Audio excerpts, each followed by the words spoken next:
Thank you for joining us today. Welcome once again to Tirtzu's Zionist Salon. And I'm very, very pleased to have with us my friend Haim Silberstein. Haim has emerged as one of the most visionary, articulate, consistent, and dare I say courageous advocates for the importance of focusing on Yerushalayim. Now, we're all focused on Yerushalayim, but when you dig into the details of it, that's what Haim has done. And he's focusing on issues such as the contiguity of making sure that the city stays intact. In fact, his organization is called Keep Jerusalem, and am I right, in Hebrew it's still Im Eshkech? Im Eshkech. Yeah. And so the issues of protecting, defending Yerushalayim, making sure that Yerushalayim remains the vital center of Am Yisrael going forward for generations to come. So Chaim, welcome. It's a pleasure to have you. And let me just start by asking you to tell us a bit about yourself in terms of your background, and particularly how your background and your Aliyah story, people will divine very quickly that you, like me, are not a Sabra, but how that led to your focus on Yerushalayim. Good morning, Doug, and thank you for having me on this program. It's good to see you. And I was fortunate enough to make Aliyah, believe it or not, over 42 years ago from Johannesburg, South Africa. I grew up in the Beitar youth movement and opposed what was going on in South Africa, but more importantly, loved what was going on in Israel, became a Zionist and decided that I wanted to be a better Jew. And being a better Jew meant, in my eyes, being religious and moving to Israel. And that's what I did. I became religious and made Aliyah at the age of 19 and moved to Hebrew University on Mount Scopus, and I studied there for just under 6 years, getting my undergrad and graduate degree in business and in economics.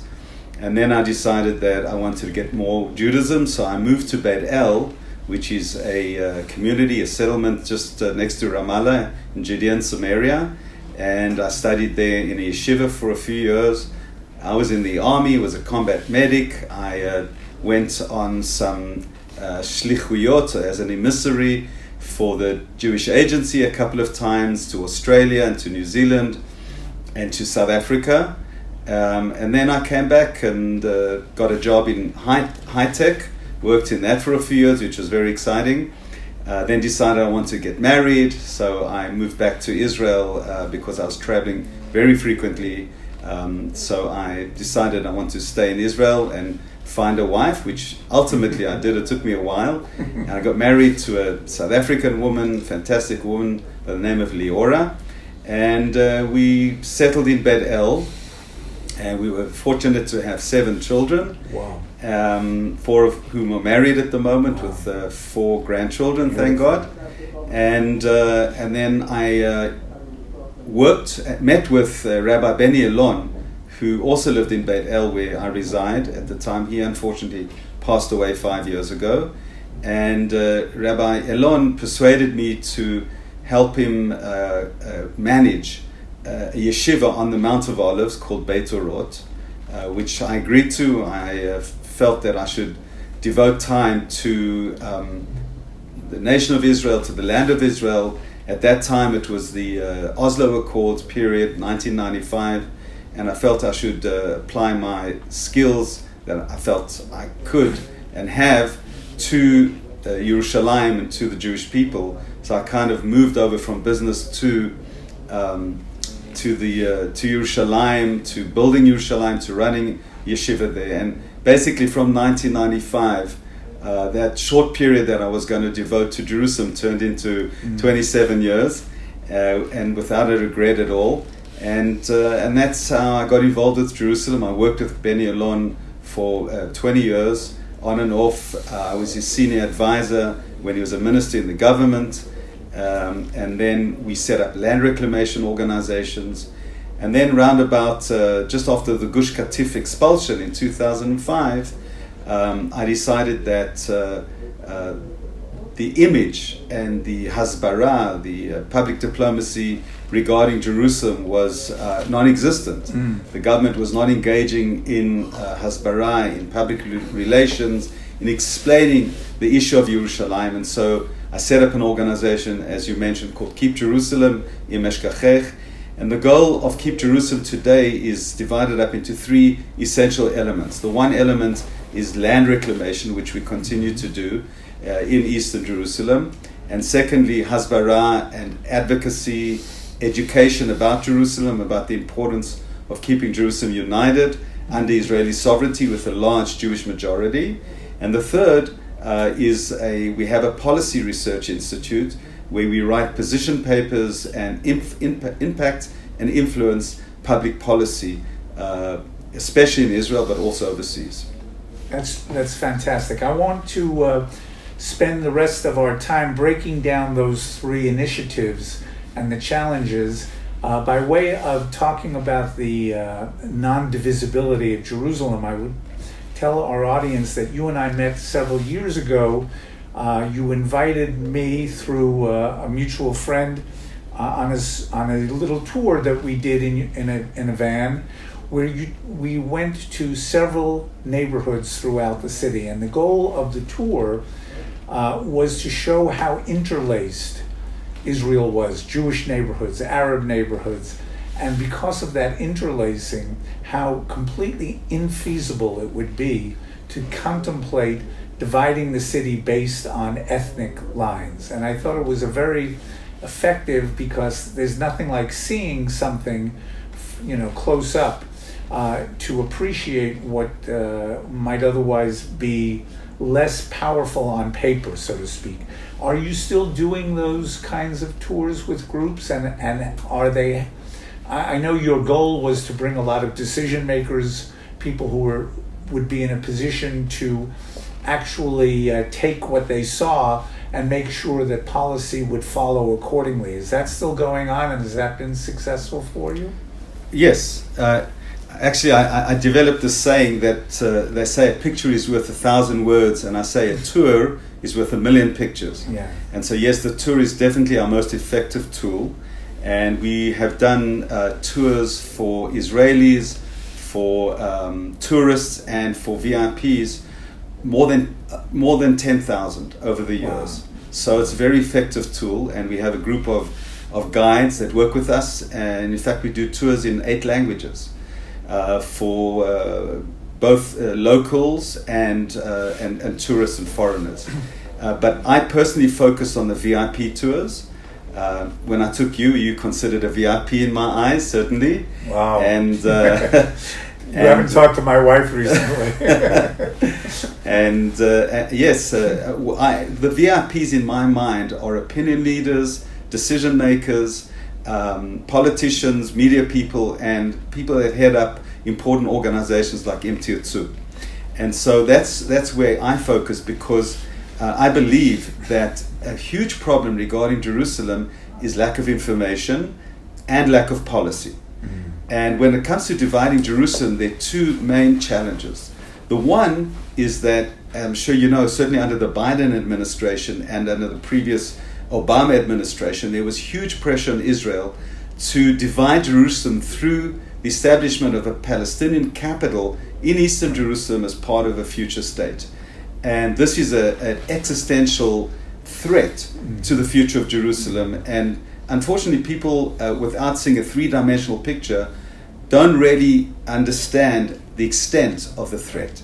Secondly, there's a danger of dividing Jerusalem on the ground. In other words, it's not just a political issue, but there's a contiguous presence of Arab building from Ramallah in the north through Jerusalem, Eastern Jerusalem, continuing south and connecting up with Bethlehem in the south. And that's a situation that already exists, and that's a immediate and imminent danger to dividing Jerusalem on the ground.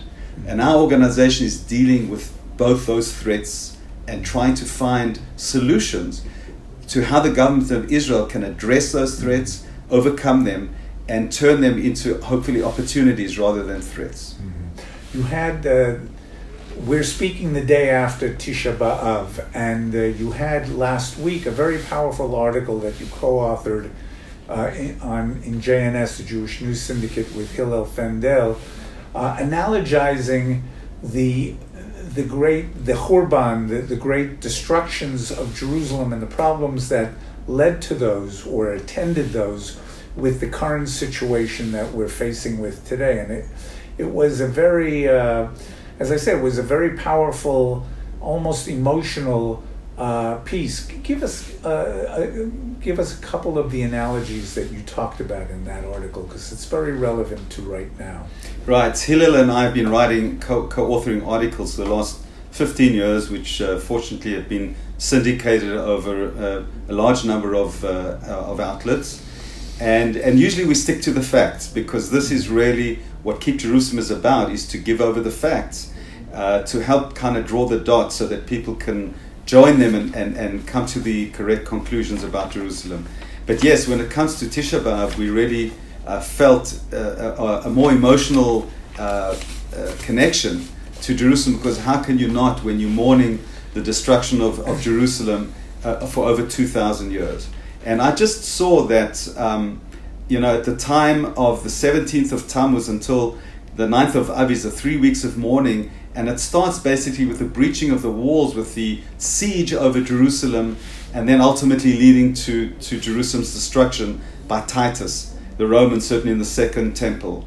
And having an intimate understanding of the Arab infiltration and illegal building in Jerusalem, and this whole sinister plan that the Palestinians have come out with, called Jerusalem District 2030, which was financed to the tune of $1 billion, almost $1 billion by the UN and by the European Union.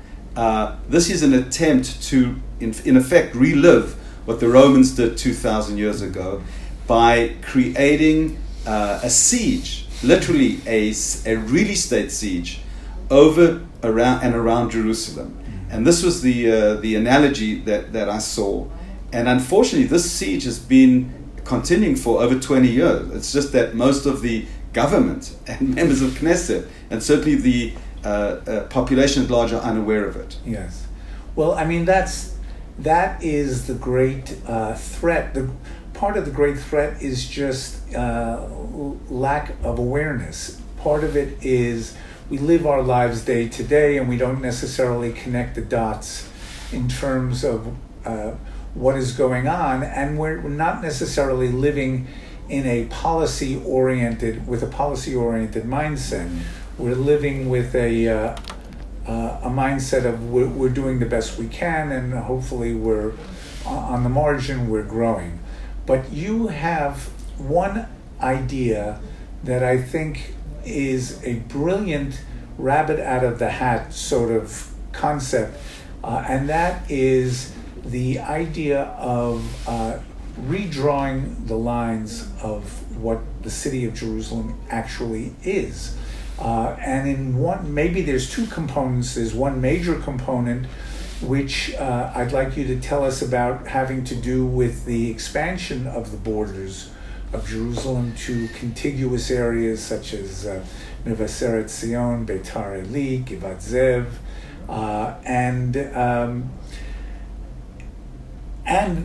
I don't. At one time you had, and I don't know if this is still part of your plan, the idea of looking at the reality that the security barrier, in effect, created its own city lines, so to speak, and what is on the other side of the security barrier really had no business remaining part of the municipality of Jerusalem. It could become its own municipality. So could you give us more insight into this, which I think is a fantastic and an extraordinarily visionary idea? It may be very controversial, but it shouldn't be. But tell us more about it, please. Well, yes, thanks, Doug. We did produce a position paper on this a few years ago, and we're still advocating it. And the idea is based on, as I mentioned, these two very existential challenges that are facing Jerusalem. The one is, as I mentioned, the rampant illegal building by the Arabs for many decades, and secondly, the demographic problem that is existing in Jerusalem today. I'm not sure if the listeners are aware, but today the Arab population of Jerusalem constitutes almost 40% of the total population. And that number is increasing, not decreasing. And that is a very, very serious threat to Jerusalem, because if they decide, that population decides to become voters in municipal elections, and up to now they haven't, they could take over the municipality of Jerusalem, right, and vote in a Hamas-backed mayor of Jerusalem. Right. And that is certainly one huge problem that we have to address. And as I said, Jerusalem is nowhere to expand, because to the west is an ecosystem, a green ecosystem, where one cannot build buildings, and I agree that one should not destroy that beautiful right, ecosystem. To the south is Bethlehem, to the north is Ramallah, and where does Jerusalem expand as urbanly, as a metropolis? So we came up with this kind of joint idea of, first of all, redistricting two neighborhoods that are outside the security barrier, but still inside the municipal borders of Jerusalem. The one is in the very north of Jerusalem, known as Kafr Aqab, an Arab neighborhood, or mini town at this point. And the second is the area of Ras Khamis and the Shufat refugee camp, which is located in the middle of Jerusalem between French Hill and Pisgat Ze'ev. Both those neighborhoods had 7,000 residents each before they built the security barrier in 2005, and today they each have over 70,000 wow, residents. So combined population of about 150,000 Arab residents in two neighborhoods outside the security barrier. And just to do the math, out of about 330 or 350,000 Arab residents total in Jerusalem, those two areas constitute 40% of all the Arabs in Jerusalem. So our idea is to redraw the borders of Jerusalem by expanding the municipal borders and creating a greater Jerusalem municipality, or an umbrella municipality, an idea which is not new. It exists in many cities around the world, yeah, in London, Paris, New York, San Francisco, Miami, and other places also. Atlanta, Georgia has been famous for growing by Lebensrauming itself, so to speak, and expanding its municipal borders. Right. What is unique about this expansion is that the satellite towns like Mevaseret Zion and Ma'ale Adumim and Gush Etzion in the south and Givat Ze'ev in the north, they're at the moment not contiguous from a municipal point of view, but we intend to do that. In other words, there's a lot of land in the middle, in Area C of Judea and Samaria, right, which we intend to make contiguous with those areas. Right. So the idea is to change or to redraw the borders by including those satellite towns, right, into the Jerusalem municipality, but as a borough system where each of these towns will retain certain amount of autonomy, but at the same time they will become part of Jerusalem, which would add on over 200,000 residents to Jerusalem. Right. At the same time, we would disconnect those two Arab neighborhoods with 150,000 residents and not hand them over to the Palestinian Authority, not hand them over to be part of Judea and Samaria, where currently they're part of Jerusalem, but to set up separate Israeli municipalities, mm-hmm, independent municipalities, but not part of Jerusalem. Mm-hmm. So that act would, in one foul sweep, take off or disconnect 40% of the Arab voters of Jerusalem, and would increase the Jewish demographic advantage in Jerusalem from 60% to 75%. And on the other hand, expand Jerusalem significantly by opening up hundreds of thousands of dunams for development in commerce, in residential, in tourism. And I believe that would be a game changer as far as Jerusalem is concerned. How has this idea been greeted both by the the municipalities that would be impacted, the folks in Mevaseret, Malay Adumim, etc., and by the people in Jerusalem themselves about the idea of undertaking this kind of an expansion?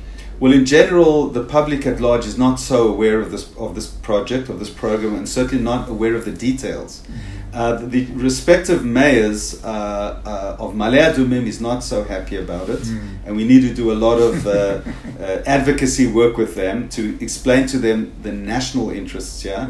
Right. On the one hand, on the other hand, that they would retain a large amount of autonomy, just like borough presidents have in New York.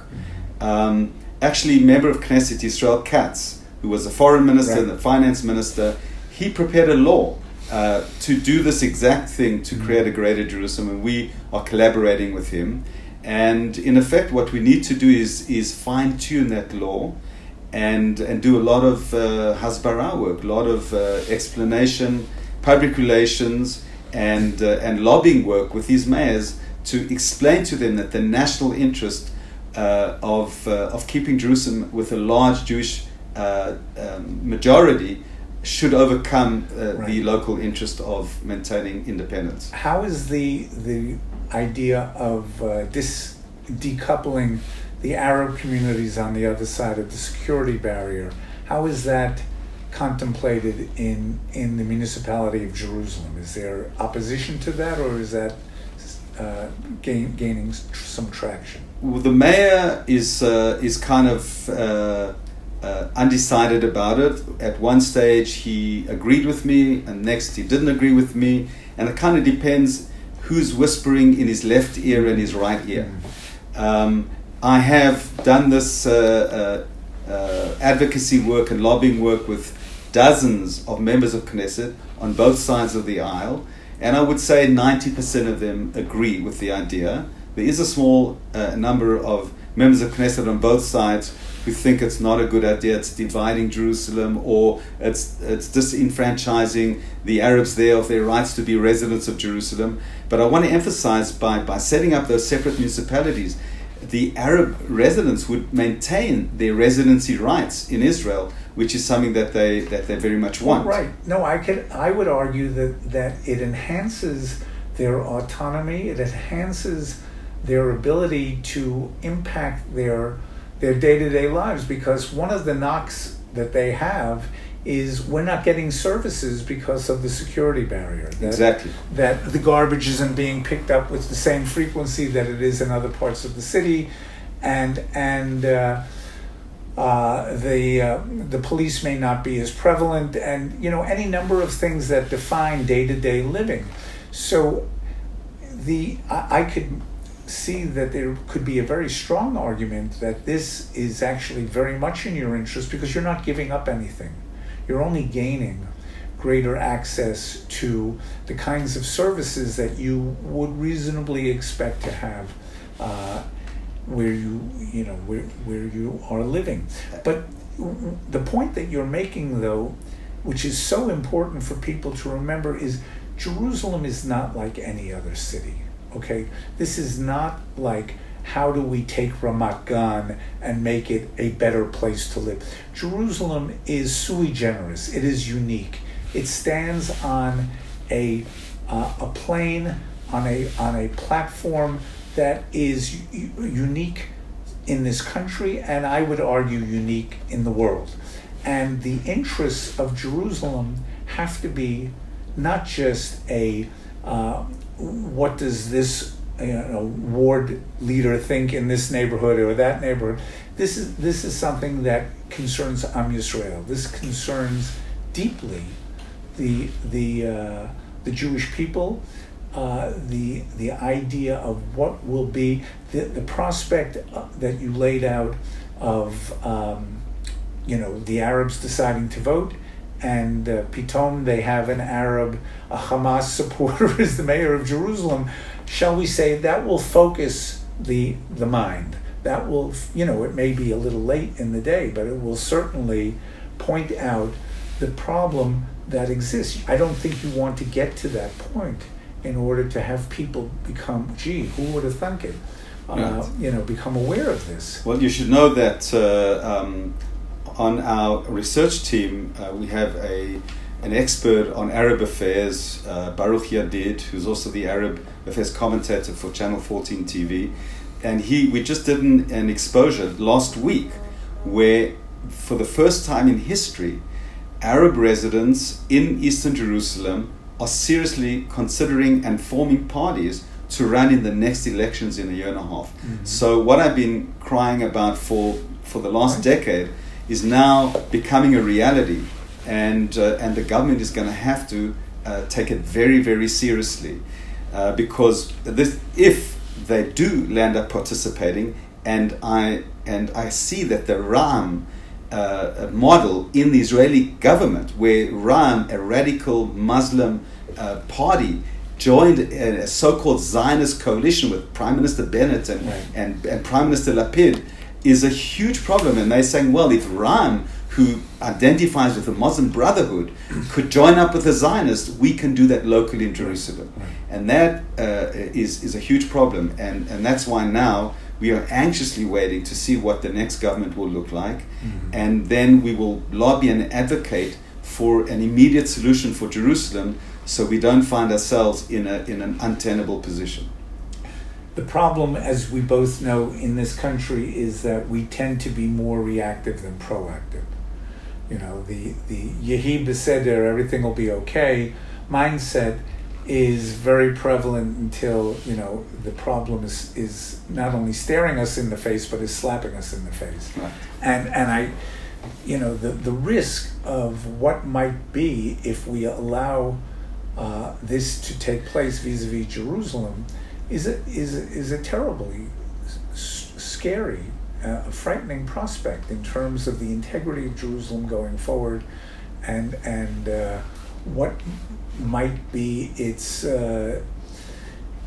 destiny, so to speak, you know, for the generations to come. So this is, it seems like an abstract issue, but it is quite the opposite. It is a front and center issue, and it's very important that people like yourself are waving the flag and calling it out and pointing to it and demanding that it receive the attention that it really requires. And then, you know, it's and for people like ourselves, we want to be supporting you. We want to be helping in highlighting this as a real problem, because this is not an issue of no, Arabs don't belong here. This is an issue of sovereignty and control.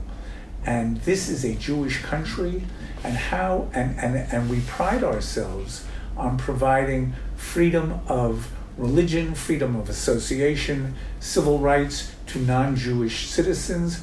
But in order for Israel to remain the light unto the nations that we want it to be, it must continue to be a Jewish country. And if it stops being Jewish country, it won't be what we know as Israel. And so these issues are not ideological, except if you say that my ideology as a Zionist is to make sure that Israel continues to be a Jewish country. And then all of this flows from that, without being, as I said, without being exclusionary, without denigrating the rights of anyone. But how do we arrange the facts on the ground so that we can continue to maintain Jewish sovereignty here? Right, so I think you're correct that by wanting to keep Israel as a majority Jewish country, Jerusalem is a microcosm of that. And Jerusalem will be the litmus test of the future of Israel. And if we allow the Arab population of Jerusalem to exceed the Jewish population, and again, I repeat, today it's 60% Jewish, 40% Arab, with the number of Arabs increasing and the number of Jews decreasing. And so if we permit that to happen, the tsunami, the tidal wave, will not only affect Jerusalem but all of Israel. And this is something that we need to understand. Jerusalem is the heart of Israel, and we know if the heart is injured, if the heart is damaged, the rest of the body follows. And that's why, in my mind, it's a priority to ensure that Yerushalayim stays with a large Jewish majority. And these are the actions that our organization are carrying out. What is your most pressing, in sort of summing up, what's your most pressing goal? If you could wave a wand and get one of your initiatives, one of your ideas, with front and center addressed and hopefully implemented right now, which one would you choose? Well, again, I think that the Greater Jerusalem Law, with the additional aspect of redistricting those two Arab neighborhoods, would be a priority for me, because another one of our recommendations is massive building for Jews in Jewish neighborhoods and expanding it. Right. The problem is that building can take 10 or 15 years. It's a long-term thing. Right. And by that time, Arabs could control Jerusalem. Right. So our idea is, if we can redistrict those Arab neighborhoods and create a greater Jerusalem, that will change the equation immediately. And I think, in my mind, that would be a priority. Right. I would agree. I think that that's something that can be implemented quickly and effectively. One of the things that we have seen at Tirtzu and in areas that we're involved with is that when we don't assert our sovereignty and our willingness to be in control of this country, nature abhors a vacuum, as they say. And the vacuum is filled by those who want to change that reality. And if, God forbid, we ever got to a point where Jerusalem was not a majority Jewish, where Jerusalem was being administered by basically anti-Zionist Arab parties, the encouragement to the idea that we can, we've started here and we can take this further. As you point out, this is an Israeli issue. It's not just a municipal issue. Becomes very, very frightening. And so we've got to be very aware, very mindful of the key national significance, existential significance of where Jerusalem stands, of how it is being configured, and anyone who shares a love of this country must be supporting your efforts. It really right. behooves So them to Doug, do that. I think the first point is in the way that you started our conversation is education, self-education certainly, and I think your audience and Israelis in general really need to become aware of the situation. And our organization Keep Jerusalem and Tirtzu have been collaborating for many years already. Yes, we have. And we've brought thousands of Tirtzu participants on our tours. And I really encourage this collaboration to continue. And the audience of people that are listening should join our tours and educate themselves and see on the ground what's happening. Because we need to have a groundswell of public opinion, right, that will impact and influence public policy. And that's the direction we need to go, because, as I mentioned, it is no longer a theoretical, hypothetical issue. It's certainly something that is urgent and immediate. And as I mentioned, we're going to wait until the new government comes in and then work relentlessly to impact public policy from the top down, to change and to impact policy that will preserve Jerusalem as a large Jewish majority. In closing, can you direct our audience? You have a website. How can they learn more about you? How can they support you? How can they sign up for tours? Sure, we have a website which is being improved as we speak. It's www.keepjerusalem.org, keepjerusalem.org. And we have videos there that are very informative. We have articles and information there. And we also have a part on our website where you can sign up for our tours. We also have a donate button, which we'd be happy to accept any donations, as we are a non-profit organization that's dependent on donations. But yes, please educate yourself, come on our tours, support us, and in doing that, I believe you will be supporting the indivisibility of Jerusalem and solutions that will keep Jerusalem united with a large majority for generations to come. Thank you. Thank you, Chaim. Ladies and gentlemen, let's all keep Jerusalem. Let's all support what Haim is doing. It is vital. It is not abstract. It is front and center, and it is very real, and it goes to the essence of what it means to be preserving and cherishing a Jewish state. So Haim, thank you for joining us today. We're rooting for you all the time. We're supporting you all the time, and all the best going forward. Thank you very much, Doug.